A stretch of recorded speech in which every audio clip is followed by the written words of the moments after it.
The special call board meeting of December 10th, 2021 is called to order. Member Washington will now lead us in a moment of silence followed by a pledge of allegiance. Thank you, Madam Chair. Please join me in a moment of silence.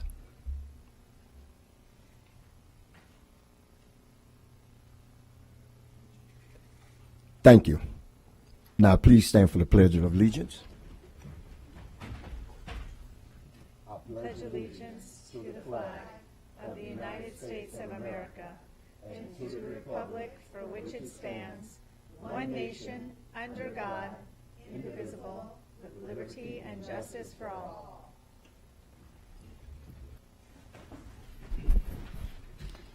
I need a motion and a second to adopt the agenda. I have a motion by Member Hahn, and I have a second by Member Vaughn. Any discussion? Please vote when your lights appear.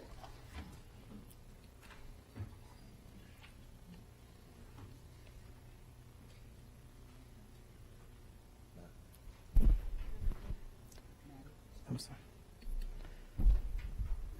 Okay.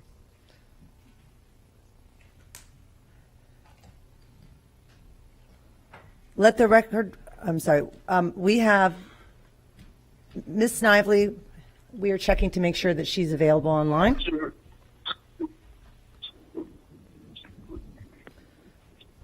Okay. I'm here. And it's unanimous. Let the record reflect that all board members are present either in the boardroom or by remote. Board members, I'd like to go over the formal of today's meeting. We have allotted an hour and a half for today's meeting.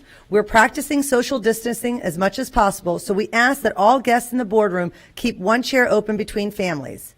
As a reminder, we are a nonpartisan board who believe that all children can be empowered to learn and succeed, and our decisions will be made with the understanding.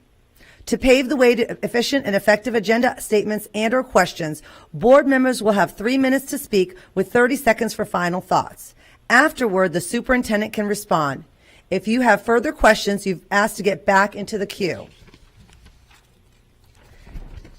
Member Washington will now read the board guidelines. Thank you, Madam Chair. As we begin this morning meeting, let me quickly review the format of our school board meetings. Please silence all electronic devices. There are speakers in the room behind me that allow board members to hear the meeting upon stepping away from the dais.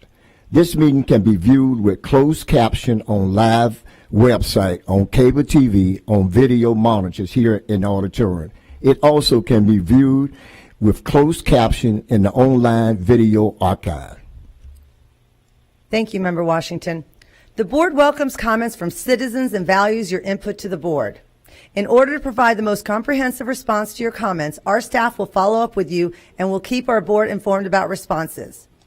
Our school board respects the public's right to speak to the board, and we appreciate you taking your time to be here. However, it is requested when you address the board comments are not directed personally against a board member or staff member, but rather directly at the issues.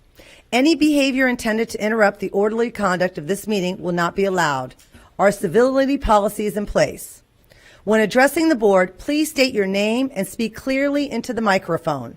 This morning, each speaker will have 2 minutes. When there are 30 seconds left, you will see a yellow light on the lectern. A red light and a chime will indicate when your time is up. I will now call up the first speakers.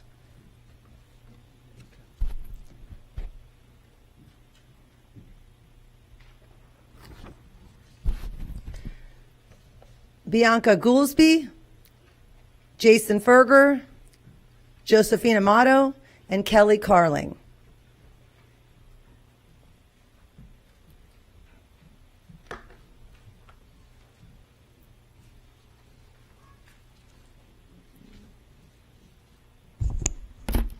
Good morning. When I called a few weeks ago to speak with the CFO, I was left with more questions than answers.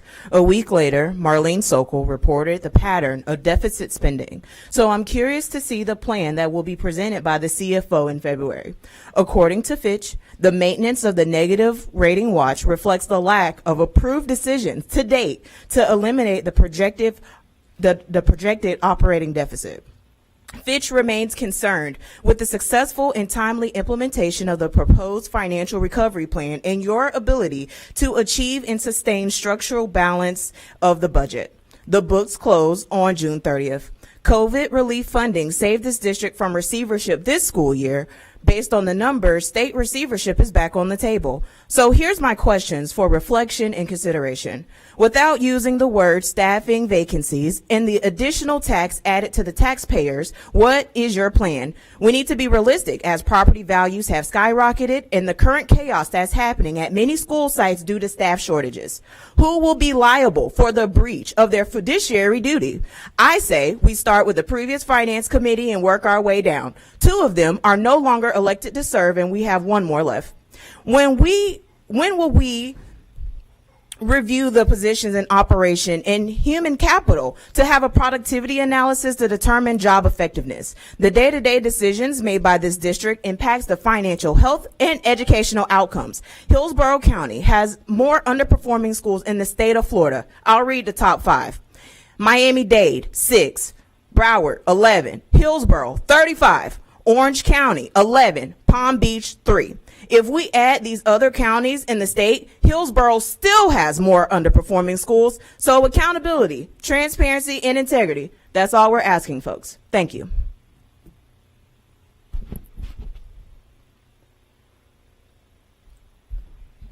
Mr. Verger?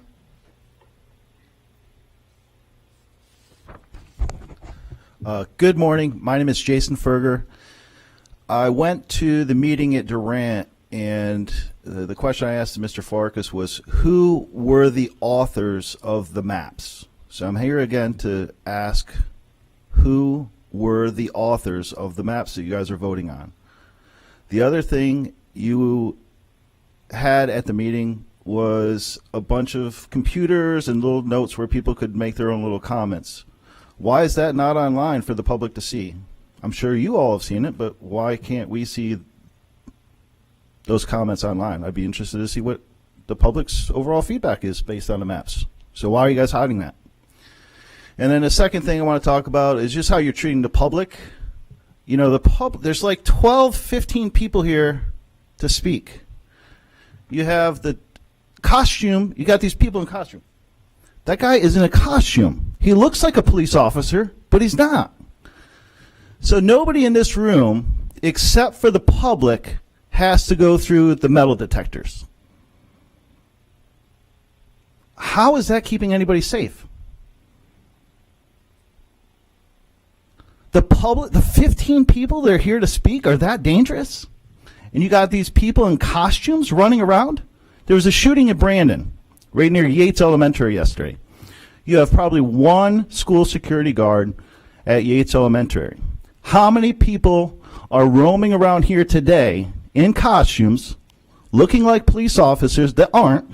He can't even give me a trespass warning. The public is that dangerous? That we're the only ones that have to go through those security features.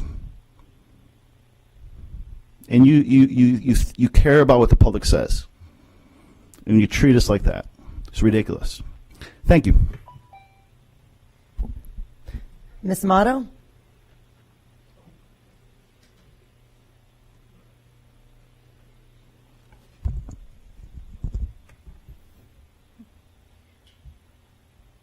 The people, are we ready?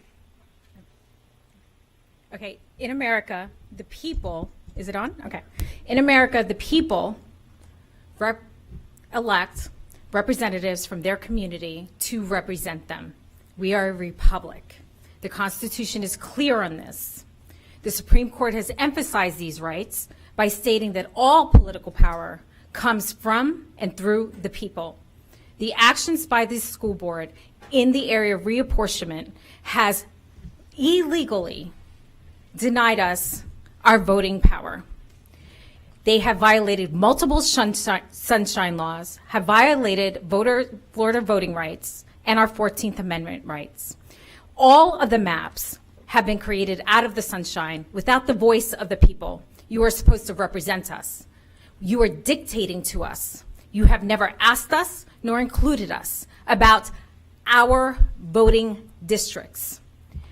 To add to that, to make matters even worse, is not only are you dictating to us, this is not about our children, this is not about our people, this is not about our school district, this is not about our community. This is about those in power stealing the power of our vote to maintain power. And how much do you care about the Hispanic and Black community when you already tiered your decisions on the maps on Friday and received them this morning prior to the Middleton meeting? Y está pendiente, mi gente, porque vienen por su voz, su voto, por sus niños. And for those of you who feel standing up for my constitutional rights is a threat or an act of a terrorist, I'm going to make it really easy. Mi nombre es Josefina Guzmán Amato, la flor del barrio, la chingona. You know where to find me. Thank you.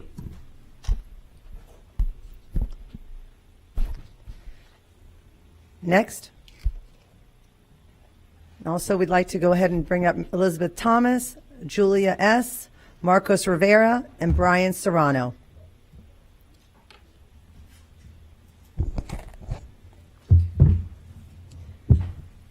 Good morning, board members and Superintendent Davis. So I wanted to just go ahead and talk about the maps. The reason why we're redistricting is because we have an imbalance between the 5 districts. We had a huge influx of residents into District 2, so each member is underrepresented, and the point of reapportioning is to make them theoretically equal. And I wanted to draw out for you, kind of so you can visualize. So there's two goals, main goals. Number 1, to make the districts more equal, and number 2, to protect the Black population in District 5 and Sheikh Washington's district. So I graphed them, and over here on the x-axis we have equality between the districts. So 100% would be perfect equality. And then on the y-axis we have the percentage of Black minorities in District 5. And so maps A through D, just so everybody knows, were generated by computers with the Geographic Information Systems team. Map E was submitted by Member Hahn, and Map F was submitted by Ms. Perez. I guess John Godwin drew that map. He had a bunch of interesting points about that. I don't know who John is, but Map F is over here. It's high on percentage of Black, but it's very unequal. Map C is over here.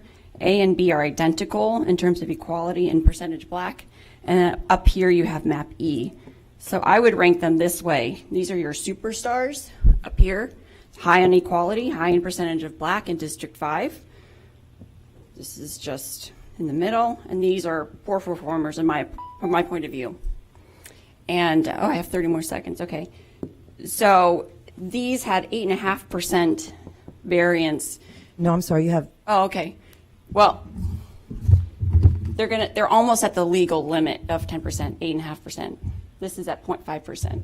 thank you, Ms. Thanks. Carling. Thank you, Ms. Carling. Ms. Thomas?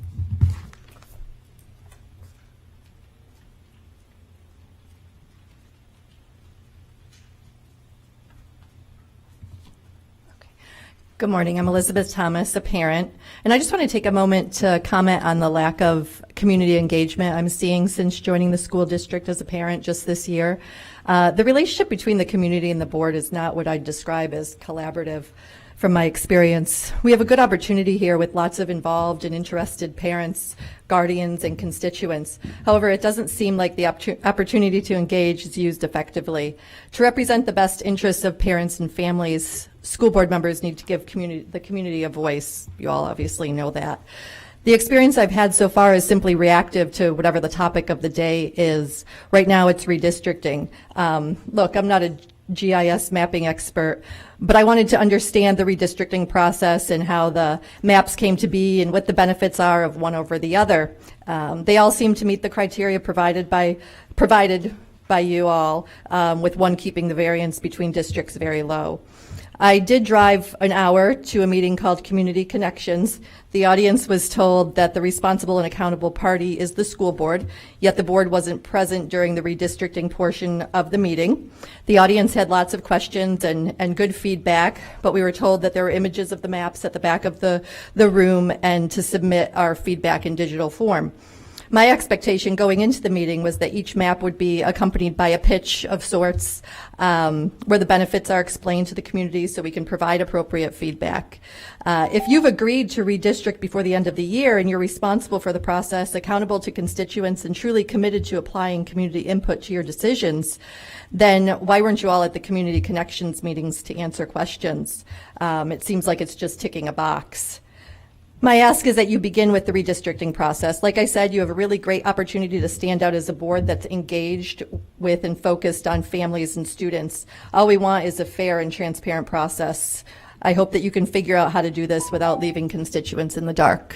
Thank you. Thank you. Next.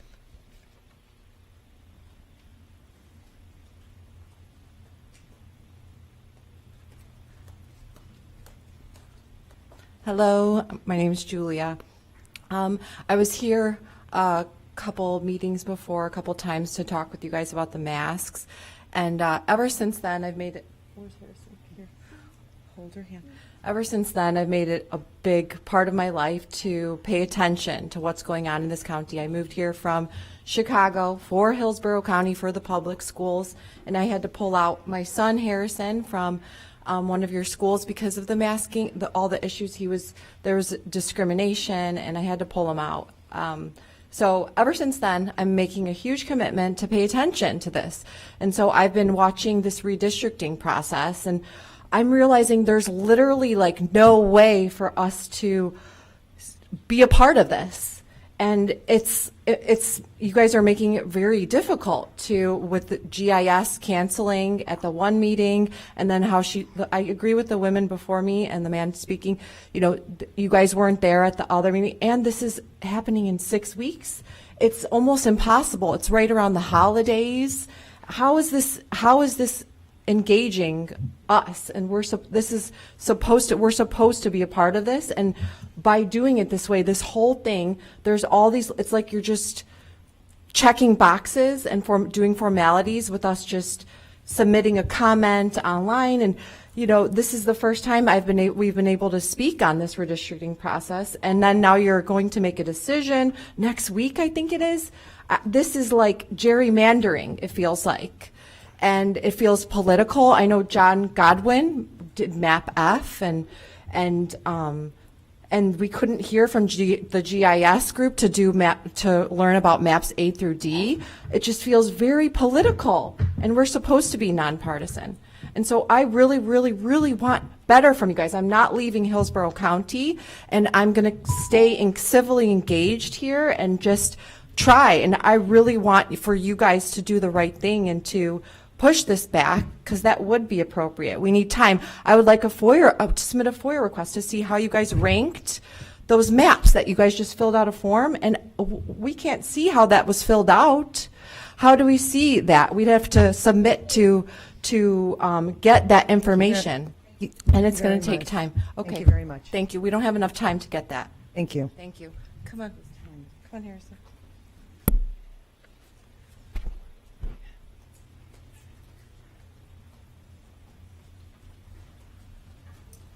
Hello, school board members. My name is Marcos Rivera. Very quickly, I just want to get through this very quickly. I know my face may look familiar to some of you. I've been involved in many political races in Tampa Bay, and I work community engagement with every single race, from congressional races all the way down to Senate, House Representatives, judges, and I specifically focus on the Hispanic community. I personally noticed that I don't really have a connection with any one of you in any way. There hasn't been an opportunity to share time and speak on behalf of the Hispanic community. My tally in the last 5 years of me working with the Hispanic community, I've touched about 120,000 Hispanics in Hillsborough County through festivals, through activities, through radio, through TV, television segment, and I think that we've not engaged enough, and that's the community's fault. That's not your fault. We are going to be raising our voices a lot more. And now what I'm communicating is MAP E. MAP E to me makes the most sense because it duplicates the effect that laws have on District 5 by giving a black seat in the black community. Obviously, the voice there has to be by someone who can relate to the people within the community, and I commend the person that's there right now. I appreciate their efforts. The one thing I can tell you is that I'm from Brooklyn, New York. I grew up in East New York and Brownsville. So in the 80s, so if you've seen the movie New Jack City, that's where I lived. 80% of the population there was black. Meanwhile, almost 100% of the people calling the shots were white. And then when you look all throughout Brooklyn and you look at all the areas that were gentrified, it was the same scenario. Majority black and Hispanic and majority white decision making. When you look right now, people say, oh, I wonder how they did this in Brooklyn. The precursor of gentrification is moving the school districts around fairly or unfairly. Thank you. Thank you. Next. And we'll go ahead and bring up Anthony Perez, Julissa Arama, Allison Fernandez, and Tony Salvaggio. First and foremost, school board members, superintendent, thank you for your service and thank you for having us here this morning. My name is Brian Serrano. I am a parent of a kindergarten student and a high school junior here under Hillsborough County. And I also serve on various councils that advocate for and represent Hispanics here in Hillsborough County. I'm here to advocate for MAP E as an elephant submitted by Dr. Stacy Hahn, which is the only map that guarantees that a Hispanic school board member serve on the board, which is also representative and reflective of the ethnicity, the only ethnic break that increased per the most recent U.S. Census statistics. This map would offer a guaranteed Hispanic school board member, which would ensure better and continual representation of the interests of Hispanic constituents. Having Hispanic representation on our school board would create both a symbolic and social importance that is linked to decreased perception of racial discrimination. Hispanic representation will have an impact on policy outcomes and advocacy, making issues specific to the population a greater priority to policy areas important to the Hispanic community. And lastly, a presence of Hispanic representation will increase the political participation of the Hispanic community and will build a cohesive voice to advocate for education equity. Thank you for your time today. Thank you. Next.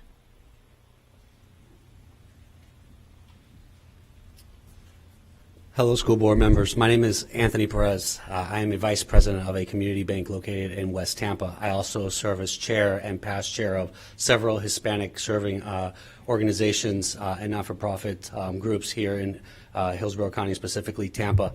I am a father of three students who attend Hillsborough County schools, and today I'm standing before you as a voice for our Hispanic community, for those who can't be here, who don't speak the language to be here, advocating on behalf of MAP E. Dr. Stacey Hahn, member, I applaud you for creating MAP E. It truly is the one map that gives a voice, a long time overdue voice to the Hispanic community. I'll tell you this, being involved in the community, our Hispanic constituents are more informed than they've ever been. They're more informed than they've ever been, and it's time that we follow the data. The data is speaking to us. Listen to it. Please give us that voice. Give us the representation that is so badly needed. I promise you, you will not regret that decision. Thank you for your time. Thank you. Next.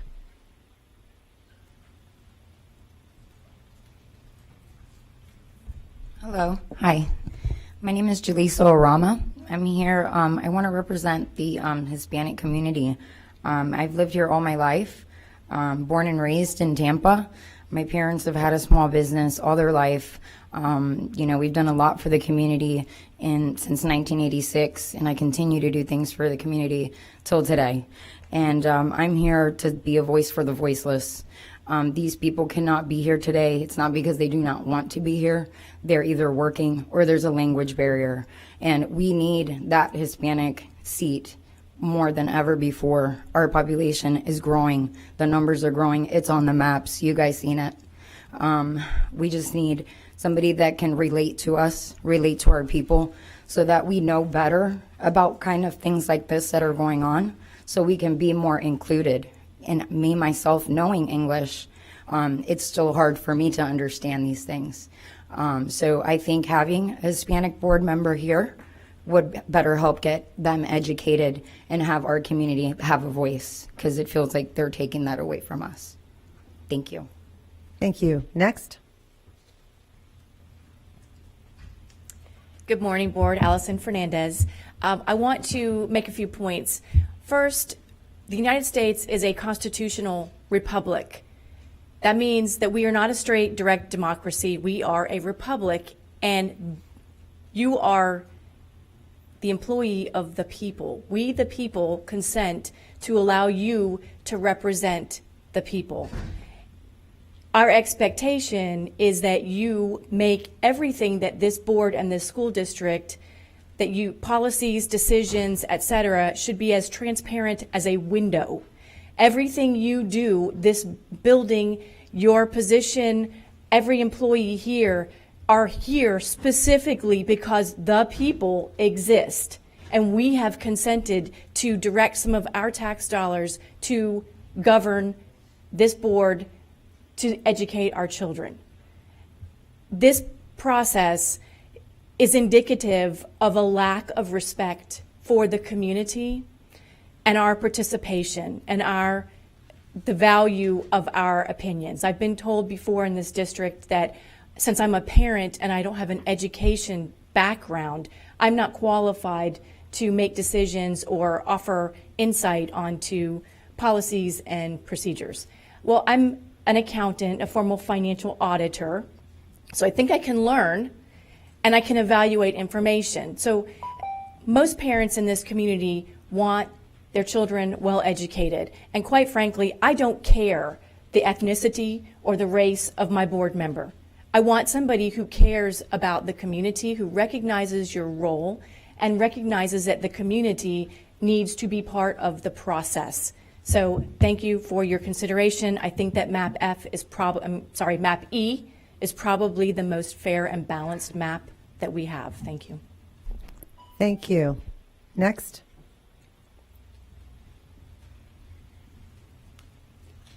Good morning, Superintendent, Board. My name is Tony Salvaggio, and some of you know me because we've had the opportunity to work together and to empower our schools together. And today I'm coming to you as a business person, as a parent, as a citizen that loves this community.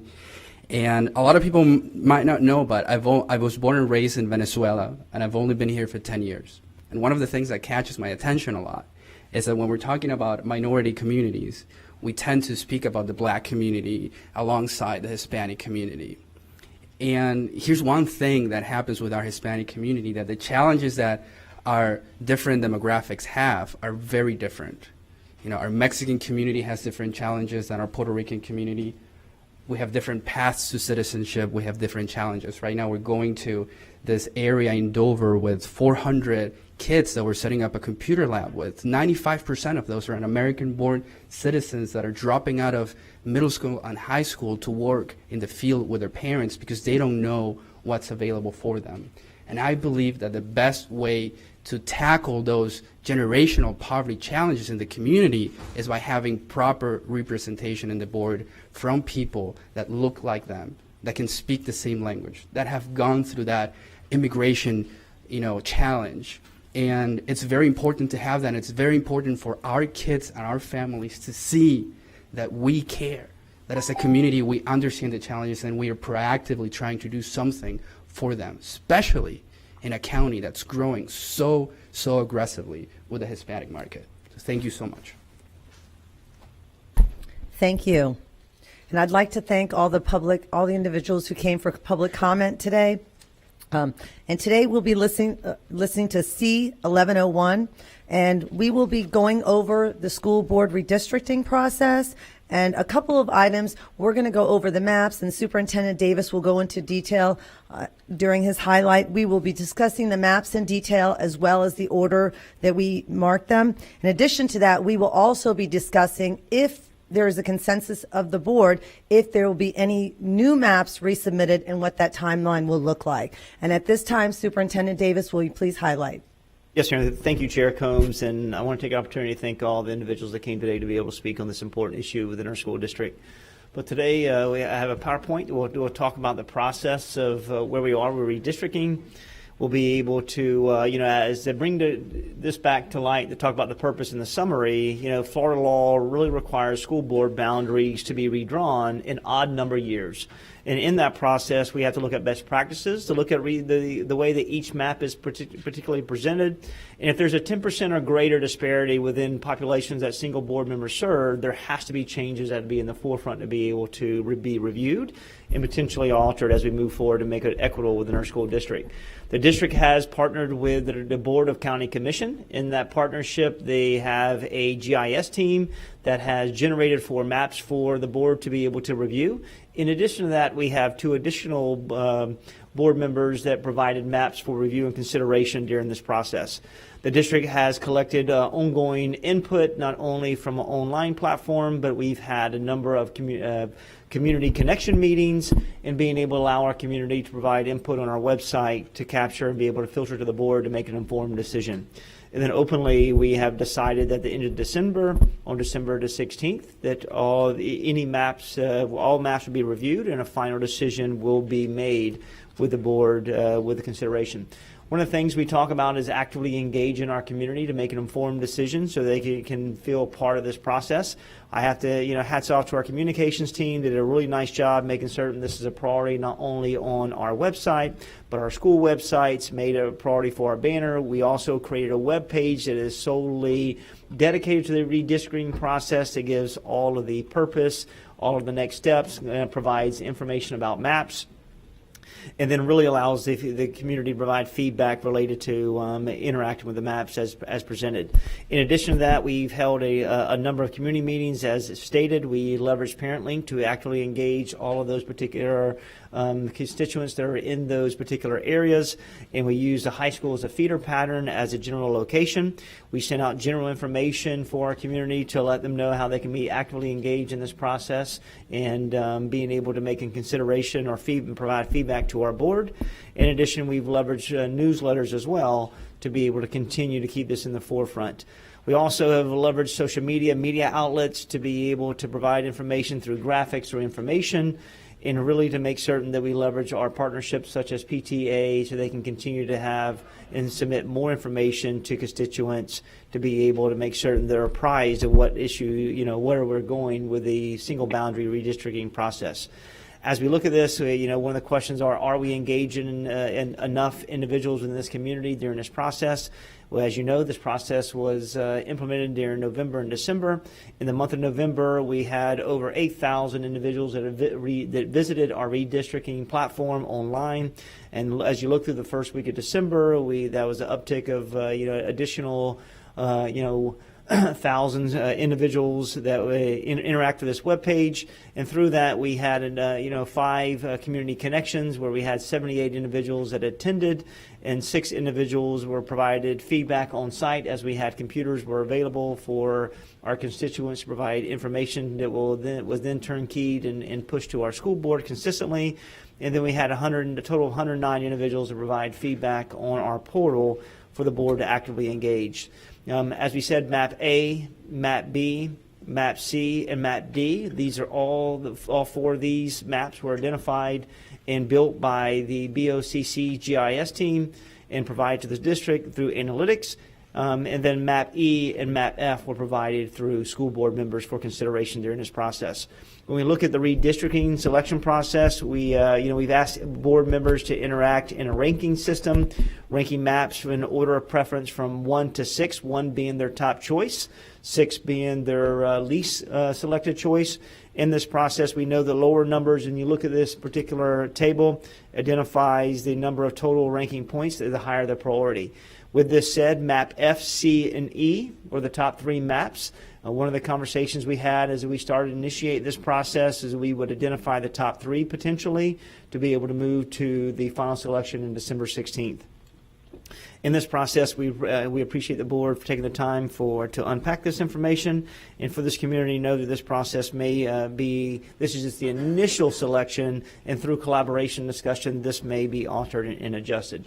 So next steps, where do we sit today? We provide this forum for the board to interact and discuss the current process for ranking or address any other topic related to redistricting, and at the same time determine, as Chair Combs identified, determine whether or not there's interest from board members to potentially bring back a new map, and if so, that map must be submitted to Mr. Farkas as originally the original maps were identified, and be submitted to Mr. Farkas by Monday on the December 13th by 12 p.m. That will provide a number of days for the county to be able to examine all of the information related to that map and be able to certify any new maps to be able to bring back and be prepared for December 16th meeting, which a vote has been identified on that particular date. Once again, this is our timeline. We have this district, process. So I want to thank our staff. Our staff has been committed to this timeline. We've been actively engaged as much and often as we can, communicating this information, and we are prepared today to be able to turnkey and pass this over to the board to have more information.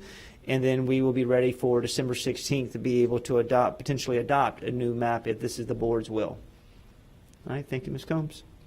Thank you, Superintendent Davis, and thank you for all your hard work, and for the Cabinet and the Communications Department for all that you're doing to making sure that this is a very transparent process, and that way we're engaging with the community. And at this point now, we'll start listening to the different members. Member Hahn? Thank you, Member Combs. Thank you to all the speakers this morning. I have served on this board for 3 years. I presented MAP E, which was clearly stated today multiple times. And in my district, I represent a large segment of the Hispanic community, specifically in South County. And so engaging in that community, talking with constituents, students, families, talking with business leaders, it was very clear, it has been very clear to me over the last 3 years that there are very specific challenges to our Hispanic students and families that have not been addressed fully over the course of many, many years. And so when the opportunity to redistrict came upon all of us this year, I thought that it was the perfect opportunity to create a Hispanic seat on the school board to represent our Hispanic community that has long been neglected in that regard. This opportunity comes around every 10 years.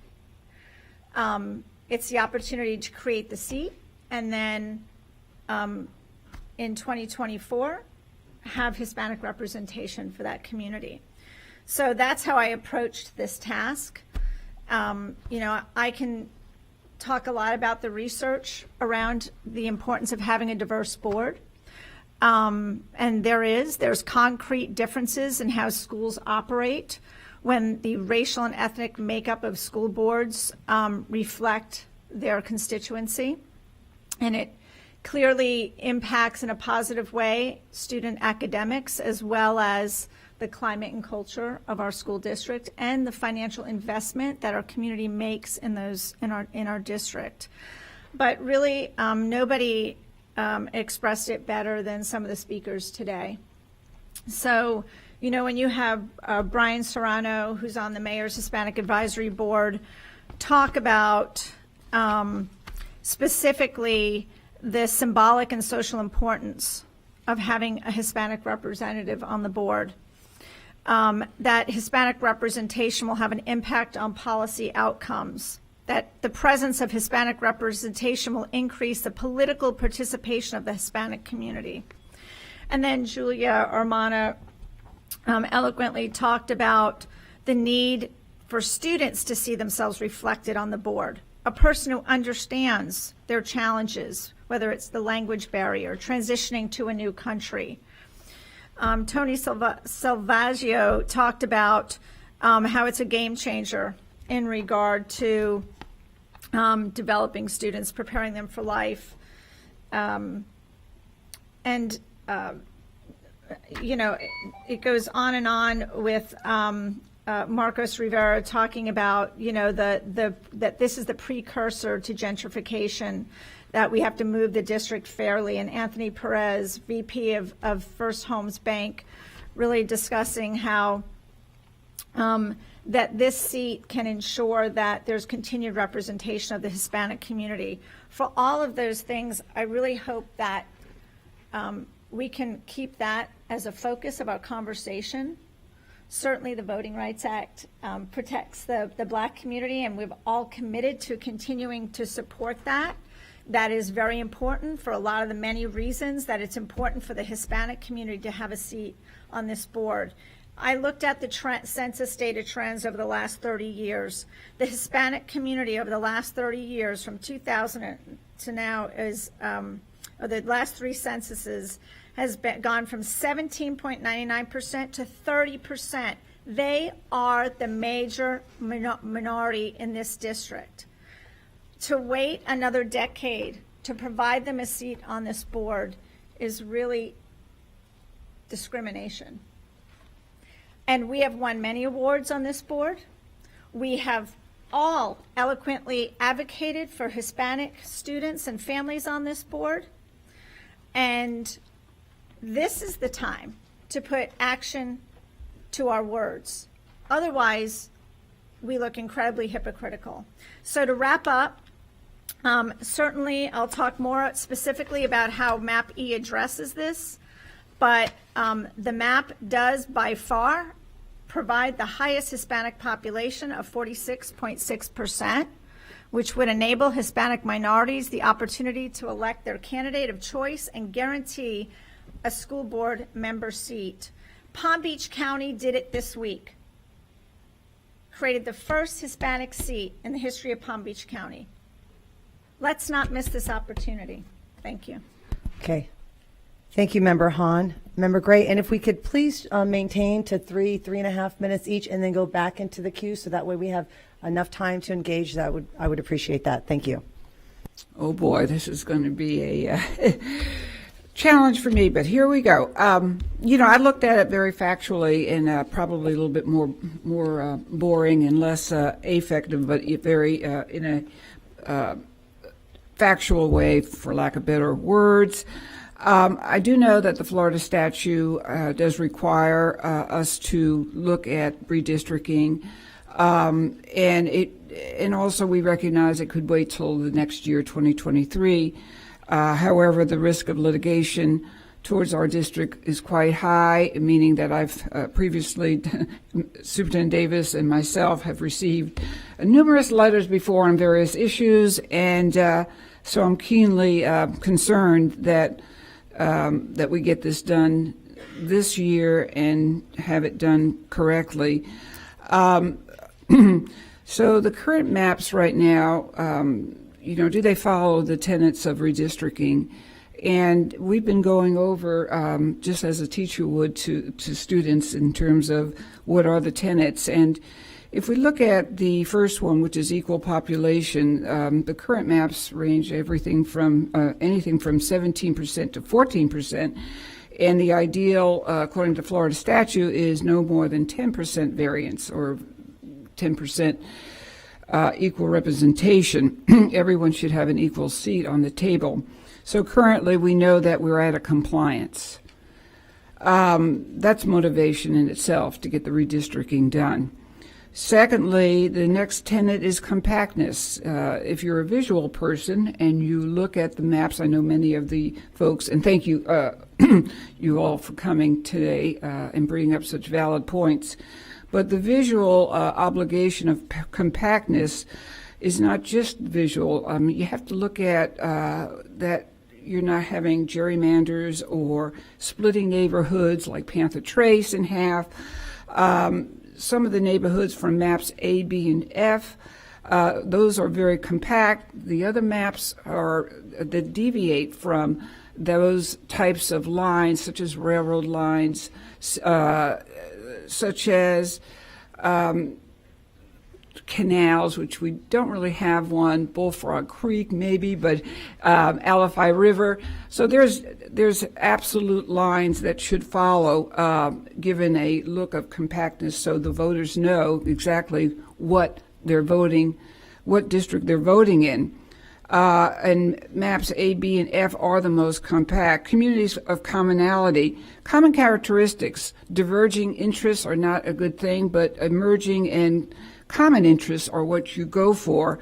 In maps A, B, C, D, and E, they do not unite one or more communities out of 33.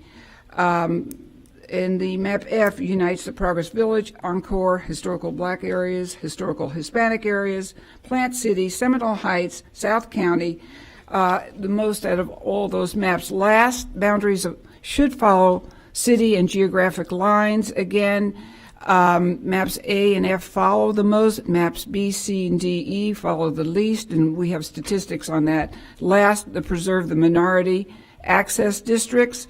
The Voting Rights Act is very clear. It has to preserve the minority. Obviously, District 5 has the highest black population, and it unites, I believe Map F unites the Encore in District 5, unites Progress Village in District 5, unites historically black areas in West Tampa in District 5, but importantly, the subject came out about Hispanic. Even though Hispanic is not covered, the population is not covered in the VRA, we all Tampians consider our Hispanic population to be very wide, growing, and demands recognition.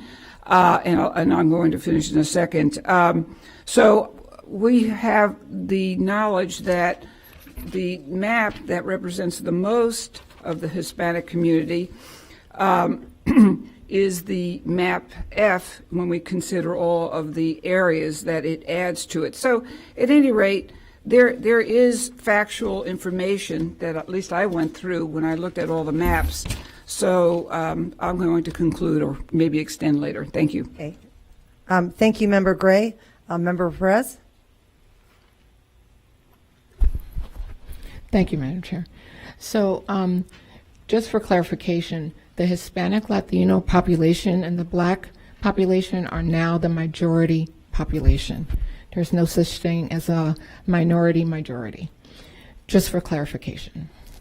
When we as a board understand the representation does reflect the diversity on this board, it does. Member Sheikh Washington, myself, I'm the first Latina board member who has ever won a county-wide seat here in Hillsborough County. And I speak fluent Spanish, and I represent the Latino community as a whole. It's significant to this board. It not only is a reflection for our student population, but also for our students to see themselves as leaders and future leaders. So remembering that the last 2 years have not been kind to many of our families, especially the Latino families, who may fall below the low-income threshold.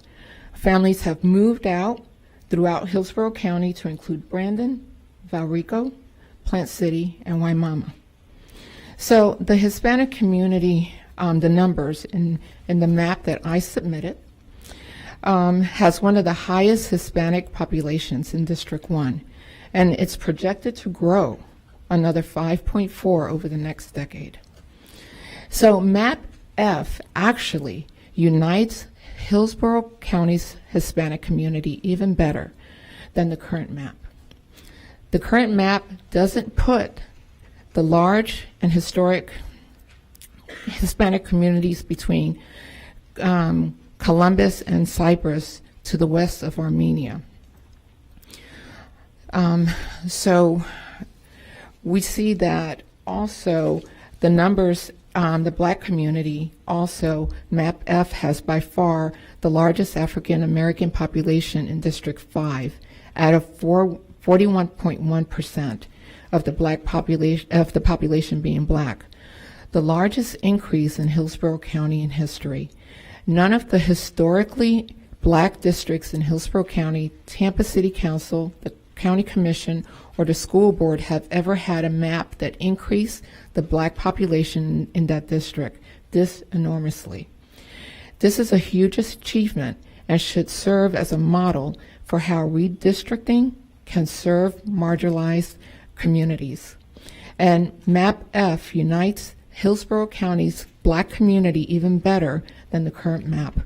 The current map doesn't pull all of Progress Village into District 5, but Map F does. And I'll get back into the queue. Thank you very much, Member Perez. Member Hahn? Thank you. I'd like to address some comments that are specifically just been made. One is, I didn't get the compact data. Ms. Gray, if you have compact data, I would love for you to share it with the entire board. But you cannot visually look at a map and determine what's compact and not compact. So I want to make that clear. There is no visual. Otherwise, Map F would clearly visually look like it is sprawling, because it touches 3 of the borders of our surrounding counties. And now let me just discuss Map E specifically and some of the highlights of Map E. First of all, another thing that Ms. Gray said that I'm going to push back on here is that she mentioned that Map F had the highest Hispanic community. Actually, Map E does at 46.6%.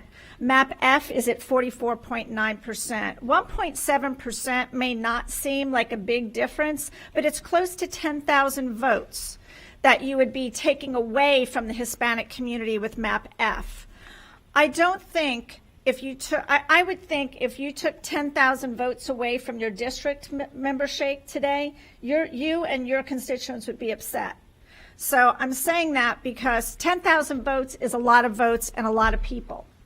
So the other strengths of Map E is that it does take in the largest Hispanic communities in Hillsborough County compared to any other map presented to us today, including our current map. It keeps together the historically Hispanic areas of West Tampa, which is a key accomplishment of Map E. And in regard to the African American community, Map E keeps together Progress Village, Encore, and the historically black areas of West Tampa, and is another key strength of this map. It does create the highest chance for a Hispanic seat on this district. And Member Perez, I say that not taking anything away from you as the first, being on a countywide elected Hispanic female. I think that's fantastic, but that is by chance. It is by chance. That was not guaranteed. And you obviously have done a wonderful job advocating for the Hispanic community, but I'd like to know that as a board, we can commit to giving this Hispanic community that is growing to now 30% in this community, the absolute best chance at representation on this board. Not a good chance or a great chance, but the best chance. And Map E provides that. Thank you. Thank you, Member Hahn. Member Vaughn? Thank you very much. Well, first of all, I appreciate this conversation. I'm glad that we're talking about minority districts and representation. I think moving into 2021, that's really important. However, I know that we have another meeting scheduled to narrow down the maps, and based on the ranking as well as the conversation that I see unfolding between the two maps, it sounds like we've narrowed it down and that we don't need to do 7 maps, and that per the ranking, we've narrowed it down. So what I'd like to do for this meeting, since that's what we're doing, is narrowing down the maps, is make a motion to adopt the ranking order to the top 3, which I believe are map E, F, and C. So we can adopt those maps and move forward for next Friday to have a more well-rounded discussion. I'd like to take a lot of the information that I'm hearing from both sides and really evaluate the 3 maps we narrow it down to. So that's what I'd like to do, is make a motion to adopt the 3 maps, the 3 highest ranking maps, maps E, F, and C, to move forward. Thank you. Thank you. I have a motion. Do I have a second? And you can just put your hands up if you would like to. Okay. I have a second by Member Gray. So at this point, I mean, the motion is completely appropriate. You're in the middle of discussion. You should continue the discussion, but it's actually more appropriate to have a motion on the floor to react to. This is a little bit unusual. Typically, your superintendent makes a recommendation and you make a motion. He's not making a recommendation in this case. It's entirely up to you. So you'll continue your discussion, and then when it's time to vote, you'll vote on Ms. Vaughn's motion. Okay. Thank you very much, Mr. Porter. Next, Mr. Washington. Thank you. And this is very important. We do have a great discussion going on, and it's important, especially for me in District 5 too, because when I look at it, what I'm looking at is increasing the largest black population, and I don't ever want to decrease that in District 5. I'm looking at keeping families together. I don't want to see families divided, because for so many years, black families have been divided in America, not only in Hillsborough County, but in America. I would like to keep those families together. And we have some historical areas, especially like in West Tampa. I know it's changing a lot, but we do have black areas in West Tampa that I would like to keep together because it's important. It's important to keep these people together. Also, for example, Progress Village. I could never understand why we divide Progress Village. That's pretty much predominant black area. Half of the area goes to another district, the other half goes to District 5. So I want the districts to understand that I want my people to be together in those areas, in those neighborhoods. Because when you divide neighborhoods up and families up, you divide the population of success. And that's a true story. So I want to talk a little bit more about one other thing. In MAP F, he takes my population up to 41.1%. No time has that ever happened, a 4% increase. I think that's important. And for the years to come, you can't decrease it by a certain percentage. And I'm here to represent District 5, Hispanics. I have Hispanics in my area. I really do. But I'm here to represent District 5. And to me, MAP F gives me the best opportunity to represent District 5. Thank you, Madam Chair. Thank you, Member Washington. I also am in support of MAP F for multiple reasons. Looking at, Hillsborough County, you have two large segments of Hispanic population. You have the town and country area, and then you have South County, and that's divided geographically. A year and a half ago, I was elected by 64% of the voters voted for me.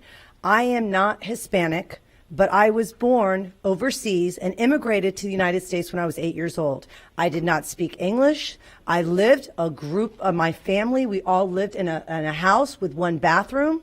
I am the first person in my family to graduate from college. I am not in MAP E. I was elected. If we choose MAP E, my home is not geographically there. I will not be representing Hillsborough County School Board. Throughout the year that I've been here, I've been very active in the Hispanic Task Force. I've been very active in the town and country area. Yesterday, I was in town and country. Almost every day, I'm in that area representing Hispanics. I might not be Hispanic, but I experienced the same immigration, the same challenges that people represent. When I go out there, I try to speak my broken Spanish. People realize that this is the country where you can make anything happen. So for me, my belief and my passion for public education, I will not be able to represent this district if MAP E is chosen. And so that's why I personally voted for that as number 6. And I want to keep the Hispanic community together. Obviously, I am out there. I am very active. And I think you don't have to be Hispanic to represent and fight for Hispanics in this district. So for me, that is why I would choose MAP F based on the way I basically categorized mine. So thank you so much. Next is Member Snively. Thank you, Madam Chair. I just wanted to, I'm getting some feedback. Are you getting the same feedback I'm hearing? No, we're not getting any feedback, Member Snively. Okay, hold on just a second. Let me fix my phone.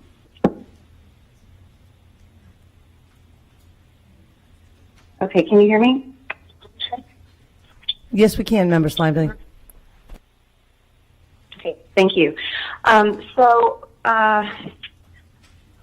want to first thank all of the public for their comments today. I think that they're very valuable, and I'm not going to spend a whole lot of time except for my disdain that I have expressed previously about the process. It is obvious that the community does not feel like they have been engaged in this process based on the comments that we've heard and based on the feedback that we've received. The process feels rushed. The process is flawed. I think the risk of litigation is greater now due to the process than it would have been if we conducted it in 2022 and voted in 2023. We've heard that it's not transparent, it's not engaging the community. Only 63 people attended community meetings, only 105 submitted feedback online. The ranking of the maps by our board members, which was due by December 3rd, was prior to the last community meeting. So help me understand how we're listening to the African American community when their community meeting was last night, was December 9th. Yet we were supposed to rank all of our maps and have them in by December 3rd. That tells me that we're not listening, and we don't care about the feedback that we're getting from our community.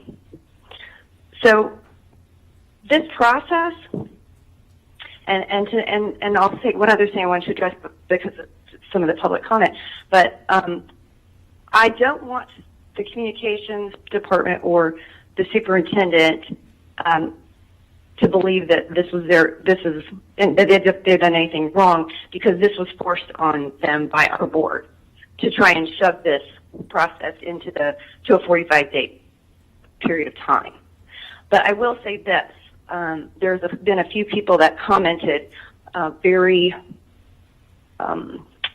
wisely that the board members themselves were not necessarily at the community meetings.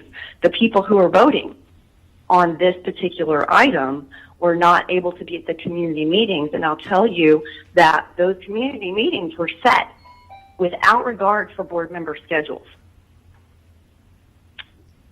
So if you did not see your board member at a district meeting, it was probably because they may have had a conflict on their calendar, which was never cross-referenced with the dates of the community meetings. So I apologize, because I personally I have family commitment every Monday evening, and my district meeting was on a Monday evening. So I could only stay for the first hour, unfortunately. So at the end of the day, I am very disappointed by this entire process being rushed. I will support MAP E. I think it's the fairest and most balanced. It creates the Hispanic district. Maybe we need to tweak it if Member Combs is not living in it. We should be concerned about that, and the more consistent spread of the population. MAP F geographically is almost impossible for one board member to cover that entire geographical area of Hillsborough County. It's quite ridiculous. Thank you, Member Snively. Do you want to get back in the queue, or that way we can make sure, or do you want to just complete your thoughts and then you won't get back in? Thank you. I'm sorry. I will complete my thoughts. I'm not in favor of the entire process, so I'm not going to be supporting the motion on the floor right now. Thank you. Thank you, Member Snively. Member Gray? Thank you, Madam Chair. Just to address Member Hahn, the visuals are given. We all have copies of maps, so the visual is on each of these maps have been shared. And 2 weeks ago, as far as the statistics that I previously shared, we all received those 2 weeks ago on every one of the tenets, from the commonalities to equal representation to the voting rights, the minority access districts, and the geographic boundaries. Each map has a statistical analysis, and it was shared at our workshop approximately 2 weeks ago. So that's where I got the data from. And I totally, when I say that, I know more, or any of us say we know more about the Hispanic or the black population, blah, blah, blah, blah. I don't know whether we really can say that, but I do say this. Member Combs is on the Hispanic Forum, as I have served on there and put it together about 3 years ago. And also, we are involved very heavily with the African American Task Force, and that has been started 2 years ago. So we have, we have been working in earnest in those populations, and we recognize a lot of the of their advocacies and the will of the people, if you will. District 1, when we look at maps comparing them, I don't know whether this is the time or the place really to compare. I simply wanted to show share the facts as we were presented with the data, and that's what I did. District 1 has the third highest Hispanic population in Map F. It does unite, as Sheikh said, the historical Hispanic, or excuse me, as Ms. Perez said, it does unite the historical Hispanic areas of West Tampa. That's very critical. And District 2 on this Map F takes in a lot of Riverview. Riverview is growing leaps and bounds, and there's so many folks that are moving into that area. And it also, it does get into unincorporated Hillsborough, which includes some of the migrant population. District 3 takes in less of the more rural areas of East County than any other maps. And residents of East County have been vocal about their opposition of being divided. Dividing neighborhoods, and we all agree on this, is never a good idea. So that's prevented in Map F. And, not last, District 4, according to Map F, from what I see, best unites areas of East and South County that do have shared interests. And last, District 5, we did ensure that it has the highest black population. It unites Encore in District 5, unites Progress Village, which has never been inclusive, and unites historically black areas of West Tampa, which I know Fred Hearns is very near and dear, as we all should be and probably are. And this is just by way of facts that I assessed, or we all have the tools to assess from our data given to us 2 weeks ago. So at any rate, I'm not going to remark any further. I'm going to conclude. Thank you. Thank you. Thank you, Member Gray. Member Hahn? Thank you. So again, I'd like to respond to some of the comments made on the board. First, I will respond to the representation of the black community in both maps F and E. Map F, as Mr. Washington shared, has 41.1% representation. Map E has 40.6%, less than less than a half a percentage point difference in the two maps. So with Map E, not only is it one of the highest at 40.6, but it also creates and guarantees a Hispanic seat. So to really respectfully draw a map that is so, respectful to our black community and our Hispanic community, Map E does do that.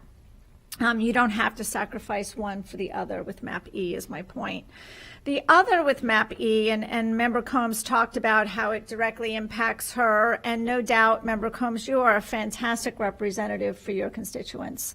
However, I think it's very short-sighted to compare one minority's experiences to another minority's experiences and say that you understand. With all due respect, that is short-sighted, and that's me being kind. You do not understand, nor do I. I think the only person up here is Member Perez, who truly could say she understands the challenges of the Hispanic community in Hillsborough County. And you can, and all of us represent everybody. So I understand when you say, okay, certain people who voted for you are now going to be taken out of that district. You get to continue to serve in your seat, but it's not. It's about the advocacy. It's about having a permanent advocate for our Hispanic community that personally understands their needs and challenges. So, that's really, a concern for me. But, and then let me also say that with the compactness, again, there was no compact data shared with us, Member Gray. I received all the same information you did. There was no compact data with the emails and information. So just going visually, certainly map F is, if you just want to look at visual without any data, it's sprawling. Over the next 10 years, the south and southwest areas of Hillsborough County are most likely going to continue to grow rapidly. And if you put all of that area like they've done in map F together, in 10 years, that district will be overpopulated and out of balance again, just like it is now. And we will have to go in 10 years and radically change those boundaries again. Versus map E, which is just slightly shifting the boundaries to balance out the population changes. In other words, splitting that area of the county that is most likely to go drastically between the two districts, instead of placing it, when you place it all in one area to make these slight changes, what's going to happen down the road is there is nowhere for that district to now grow. And now Shake's district is going to have to push into that district to balance it out in the years to come, which is going to then dilute the black vote in that district, which counters everything we just said we supported here on the dais in regard to the Voting Rights Act. So we can't be short-sighted and just look at today. This affects 10 years down the road. So we need to look down the road and do that. And I will say the last thing with the Hispanic seat is that, again, this is an opportunity we have today. If we don't guarantee the seat, which map E is the one that guarantees the seat, it waits 10 years. And I know what you're going to say. Oh, no, the law says that in any odd given year we can redistrict. The fact is that won't happen. You all know it. It's too political. It's costly. It's time consuming.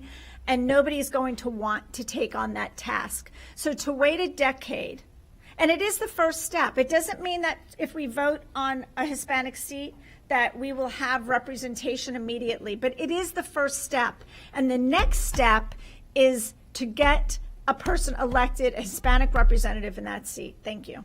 Thank you, Member Hahn. And as we continue, if we can please make sure that we keep to the 3 or 4 minutes, so that way we can have enough time for everybody to speak, I would appreciate it, because if someone's speaking for 5 or 6 minutes, it really doesn't allow for that, for everyone to communicate back and forth. So at this time, Member Perez. Thank you, Madam Chair. I just like to call the question. Okay, so call the question requires a second. There's no debate, so you need to ask for a second. Is there a second? Okay, so Ms. Vaughn has seconded. So now, board members, you need, if you could clear the board, Pablo. So if you want to end the debate and vote on the motion now, vote yes. If you want to continue the discussion, vote no.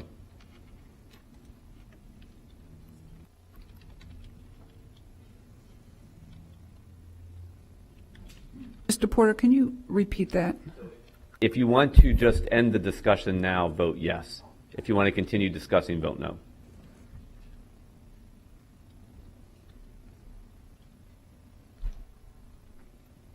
Yes, Member Snively? Member Snively voted yes. Okay. So the question is called, so you need to immediately vote on Ms. Vaughn's motion. The motion on the floor is to adopt the rankings. Yes, yeah, the results are map F is ranked number 1. Oh, I'm sorry.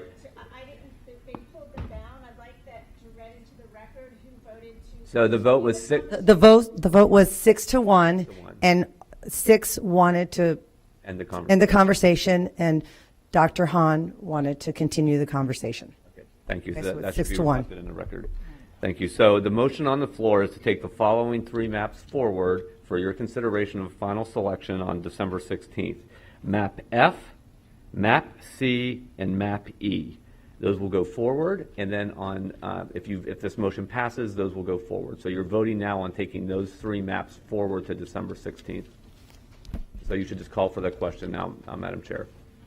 Okay, so we're going to go ahead and the motion's on the floor to go ahead and vote on the final 3, which would be map F, map E, and map C. Please vote when your lights appear.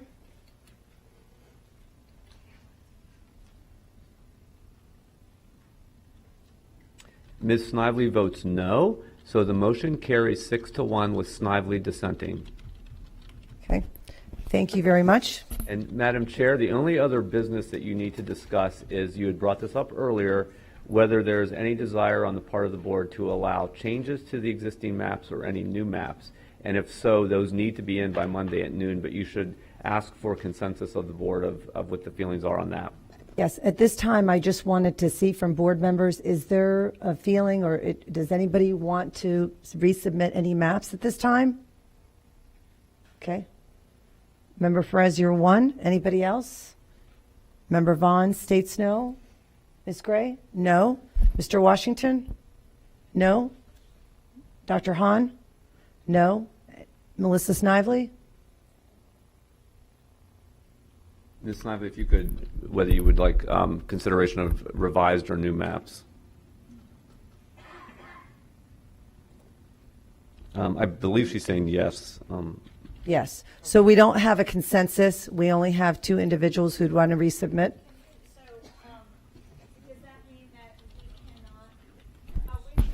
Yes. Okay.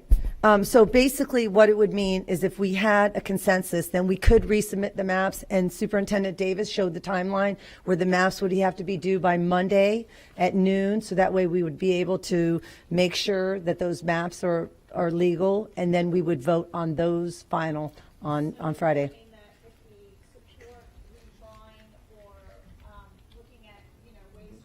Yes.